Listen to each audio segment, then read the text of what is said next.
dans ces pays. Mais quand on s'intéresse plus de près aux différences entre ces deux classements, c'est-à-dire on compare des élèves à parité après contrôle pour leurs compétences en compréhension de l'écrit sur papier. Donc là, le niveau 0, c'est la performance attendue pour un élève quand on le compare à des élèves qui ont exactement la même performance au test sur papier. Là, on voit qu'en fait, on retrouve à nouveau certains pays asiatiques en tête de ce classement, Singapour, la Corée, le Japon en particulier.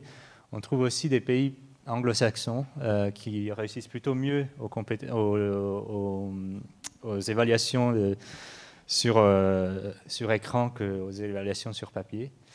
Et on trouve d'autres pays à droite, en particulier d'Europe centrale par exemple, mais aussi des pays qui ont un très fort accès, on l'a vu déjà à l'outil numérique déjà en famille, mais aussi en fait à l'école, qui finalement ne semblent tirer aucun avantage dans ces évaluations de cet accès fréquent et facilité. Donc ce qu'on peut dire déjà, c'est que ce n'est pas l'accès facile et fréquent aux technologies qui semble être derrière ce que les élèves savent faire, mais le principal déterminant semble bien être la qualité de l'enseignant, la qualité de l'enseignement, la qualité des programmes aussi, le fait que les programmes visent ces compétences de manière explicite. Nous sommes en fait déjà en train un peu de tomber dans le deuxième thème que je voulais aborder, c'est-à-dire les technologies dans l'enseignement. Du coup, ce que je voudrais en premier développer, c'est effectivement ce point sur les compétences numériques. Que sont ces compétences, de quelles compétences on parle? Est-ce qu'elles sont vraiment différentes de celles traditionnelles qu'on développe à l'école? Alors pour rester dans le domaine de la lecture, et pour faire un peu une blague, effectivement, on change la manière dont on lit quand on est en ligne. Alors, on doit sauter, mais on doit surtout faire plusieurs choses à la fois. On ne doit pas forcément justement suivre des yeux ce qui est à l'écran, mais on doit... Un écran, quand on lit en ligne, se présente souvent de cette manière. Alors là, vous avez un exemple de preuve qu'on a utilisé, c'est-à-dire on a beaucoup d'images. Alors et là, c'est encore un écran simplifié par rapport à ce qu'on trouve plutôt fréquemment sur Internet. On a beaucoup d'images, on a beaucoup d'éléments visuels, on a des éléments qui bougent en général de ces jours. On a des vidéos, on a des bannières publicitaires, on a des choses qui attirent l'attention, surtout là où il faut, qui distrait plus que loin de la tâche qu'on s'est donnée au départ. Mais on a surtout un texte non continu, un texte qu'on doit construire en choisissant des liens, en faisant en temps réel des choix de navigation qui sont des choix de pertinence par rapport aux objectifs de la lecture qu'on se donne, de choix aussi de qualité, parce qu'on trouve justement il y a très peu de filtres entre ce qui est écrit et ce qui est publié sur Internet, donc on doit effectuer nous-mêmes ces choix de qualité, ces jugements de qualité, on doit faire nous-mêmes ces jugements de qualité de ce qu'on lit, et en conséquence choisir les sources qu'il faut écouter, qu'il faut lire, et les sources qu'il vaut mieux ne pas lire. Et on doit surtout, justement, comme l'espace en ligne est beaucoup plus abstrait que l'espace sur papier, on sollicite beaucoup plus des compétences de gestion de la navigation, de gestion en temps réel des processus cognitifs que dans la lecture sur papier. Donc, pour résumer, ce qui est beaucoup plus sollicité dans la lecture en ligne que dans la lecture sur papier, c'est des compétences en navigation, qui sont en minime partie des compétences techniques de navigation, mais surtout ces compétences justement d'orientation spatiale et qui comprennent justement des compétences d'évaluation de la qualité des textes et de la pertinence des textes, et des compétences plutôt métacognitives, donc de gestion des tâches en temps réel. Alors, comment peut-on être sûr que ce qui fait la différence dans les tests numériques qu'on a fait, ce sont vraiment ces éléments-là, et ce ne sont pas la familiarité avec l'outil numérique, avec des compétences plus techniques.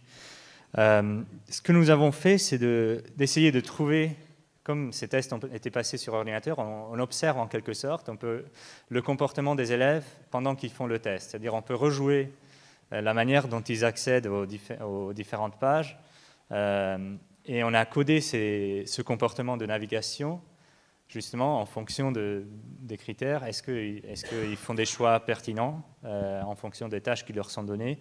Est-ce qu'ils font preuve de retenue parfois, de ne pas cliquer sur tous les liens, mais plutôt de cliquer sur les liens pertinents?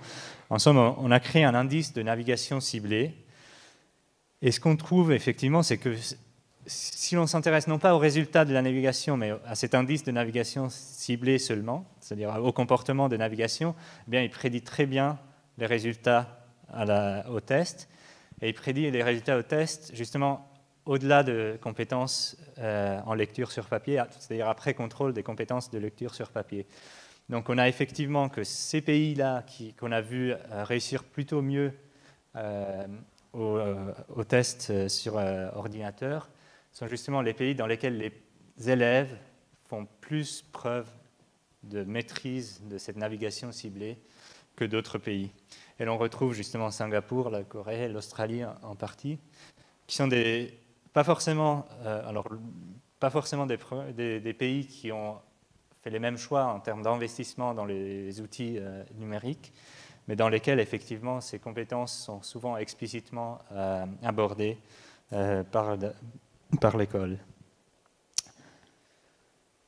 Donc une deuxième justification, au-delà et je pense que la justification de développer justement des compétences numériques est une justification forte et importante qui légitime le fait que l'on introduise le numérique dans l'école. Une deuxième justification qui est parfois avancée, c'est celle de supposer pouvoir de l'outil numérique de réduire les fractures existantes, justement, de combler les fractures existantes, d'œuvrer pour l'égalité des chances.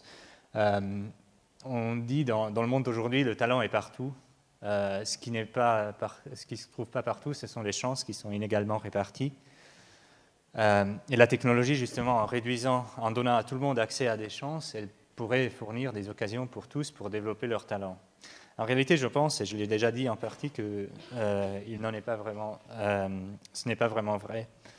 Car les écarts anciens, comme on l'a vu, pèsent sur la capacité à tirer profit des outils numériques. Et je vais encore citer un ancien de Microsoft, peut-être un peu moins connu, mais qui a écrit ce livre. Il s'appelle Kentaro Toyama. Et dans ce livre, justement, lui qui est donc un informaticien à la base, il écrit qu'une occasion numérique n'est pas vraiment toujours une occasion réelle. La technologie n'a jamais compensé le manque de bons enseignants et de bons chefs d'établissement. Donc, loin de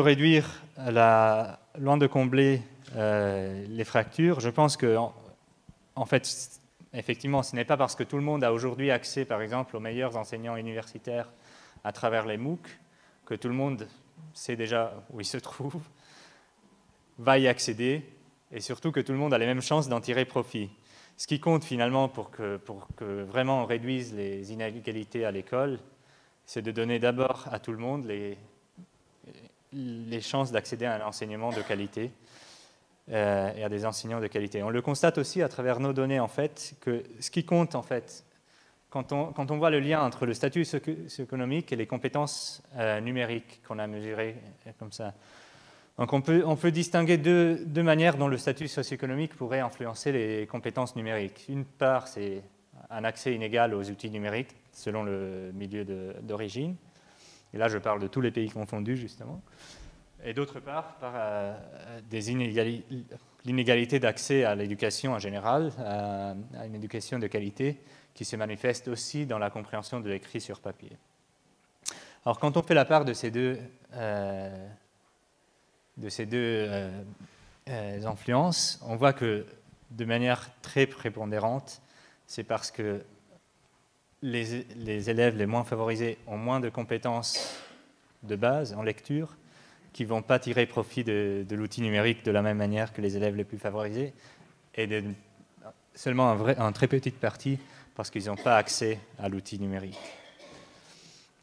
Alors parlons justement j'ai dit que j'allais parler des technologies dans l'enseignement, mais pour l'instant je me suis juste contenté de parler des justifications qui pourraient amener à introduire les technologies dans l'enseignement, et je n'ai pas parlé des données qu'on a sur ce qui est déjà fait et ce qui existe déjà.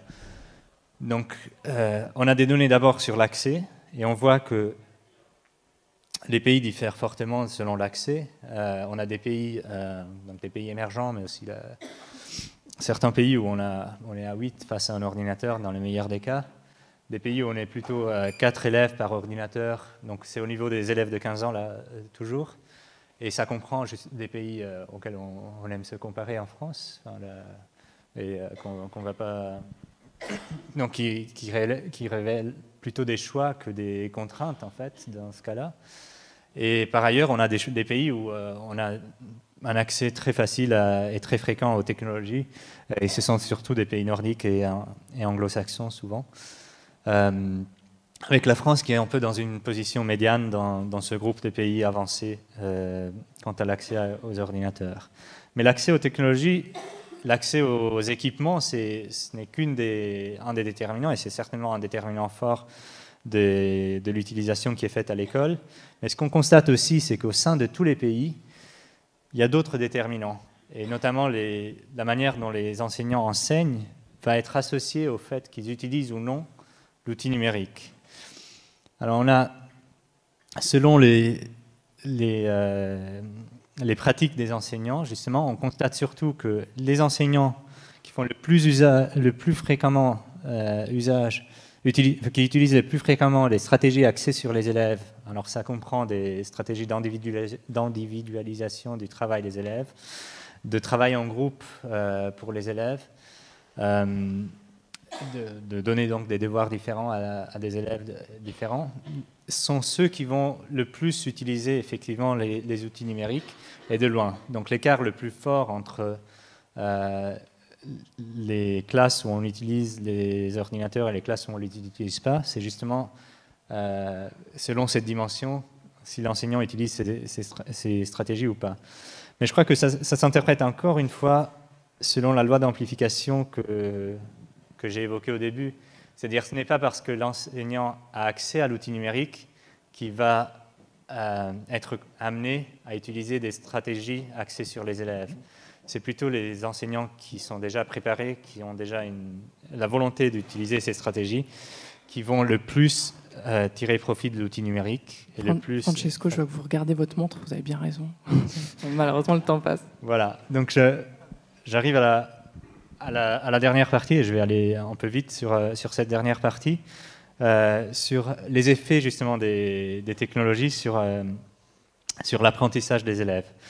Alors j'aime beaucoup cette image parce que justement elle montre que d'un côté l'outil numérique, le clavier n'est qu'un outil, au même titre que le stylo d'abord, mais aussi que derrière la façade où les choses changent, il y a quand même des constantes, et en creusant, et notamment la manière dont les élèves apprennent ne change pas forcément selon que l'on soit face à un écran ou selon que l'on soit face à d'autres ressources pédagogiques d'apprentissage.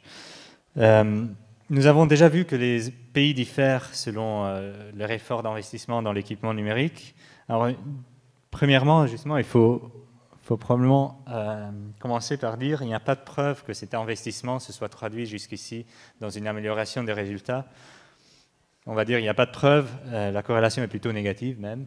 Mais en tout cas, on n'a pas aujourd'hui d'exemple clair qu'un plus fort investissement a conduit à une amélioration des résultats des élèves d'apprentissage.